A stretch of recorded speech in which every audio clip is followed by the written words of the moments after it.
آج کا تیسرا سوال، سجدے کی حالت میں دونوں پاؤں کو آپس میں ملانا اور ایڑیوں کو جوڑ لینا کسی صحیح حدیث سے ثابت ہے؟ جی ہاں بھائیو،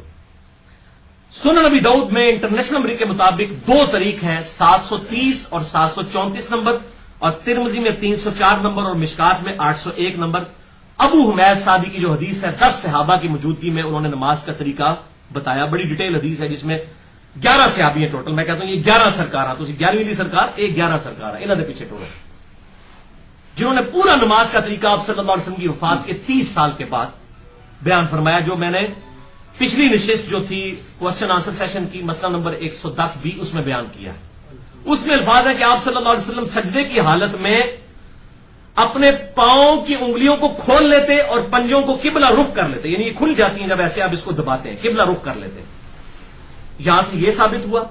اور المستدرک للحاکم میں انٹرنیشنل نمبر کے مطابق 832 نمبر حدیث ہے جسے امام حاکم نے بھی صحیح کہا، امام ذہبی نے بھی موافقت کی، اور صحیح ابن خزیمہ میں بھی 654 نمبر حدیث یہ موجود ہے، سنن کبری البیہقی میں بھی ہے، صحیح ابن حبان میں بھی ہے، یہ ابن حبان لفظ نہیں ہے، حبان ہے،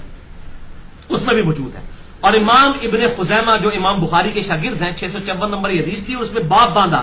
کہ سجدے کی حالت میں ایڑیاں ملانا سنت ہے، اور اس میں یہ روایت لے کے آئے کہ عائشہ رضی اللہ تعالیٰ عنہ کا بیان ہے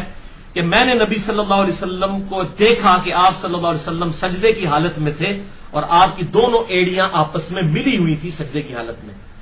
ابو داؤد سے اور ترمذی سے پتا چلا کہ وہ پنجے قبلہ رخ تھے یوں مڑ کے، اور المستدرک للحاکم، سنن کبری البیہقی، صحیح ابن حبان اور صحیح ابن خزیمہ سے پتا چلا کہ ایڑیاں ملی ہوئی تھی، لہذا یہ سنت ہے۔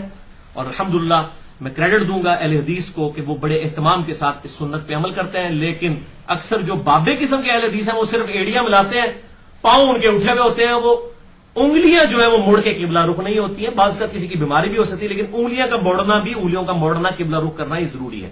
اگر پاؤں سجدے میں اٹھ بھی جائے نماز ٹوٹتی نہیں ہے، یہ بڑا غلط مشہور ہے، ایون فقہ حنفی والوں نے بھی لکھا ہے یہ غلط مشہور ہے، اتنا غلط ہے کہ انہوں نے بھی لکھا ہے کہ غلط ہے،